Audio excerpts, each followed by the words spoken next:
1950 ഉത്തര കൊറിയയെ ദക്ഷിണ കൊറിയ ആക്രമിച്ചപ്പോൾ ഐക്യരാഷ്ട്രസഭയുടെ സഹായാഹ്വാനത്തിന്റെ ഫലമായി തുർക്കി ദക്ഷിണ കൊറിയയിലേക്ക് ഒരു കൂട്ടം സൈന്യത്തെ അയക്കുന്നു. കൂട്ടത്തിലെ സുലൈമാൻ എന്ന സൈനികൻ യുദ്ധത്തിൽ കൊലപ്പെട്ട അച്ഛനും അമ്മയും നഷ്ടപ്പെട്ട ഒരു പെൺകുട്ടിയെ കണ്ടെത്തുന്നു.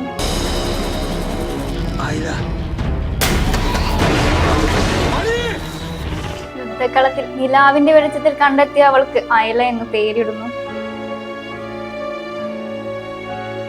ഭാഷാ പരിമിതികൾ നിലനിൽക്കുമ്പോഴും സ്നേഹത്തിന്റെ ഭാഷയിൽ ഇരുവരും ഒന്നിക്കുന്നു. ഒരുപാട് നാളുകൾക്ക് ശേഷം സുലൈമാന് നാട്ടിലേക്ക് മടങ്ങേണ്ടി വരികയും ഇവരുടെ ആ ഒരു ബന്ധത്തിന് വിള്ളലേൽക്കുകയും ചെയ്യുന്നു. UNTVയിലെ സൗത്ത് ടർക്കിഷ് റിപ്പോർട്ടർ ഫൂൽഡമിനോട് കൊറിയൻ സിനിമയിലെ യുദ്ധത്തിന് അയലയുടെ മകൾ ആഹ്വാനം ചെയ്യുന്നു. കിം യുൻ ജെയുടെയും സുലൈമാൻ ദിൽബറിന്റെയും യഥാർത്ഥ കഥയെ അടിസ്ഥാനമാക്കിയുള്ള ഒരു കഥയാണ് അയല. ഇവരുടെ യഥാർത്ഥ സംഗമവും ചിത്രത്തിൽ കാണിക്കുന്നു.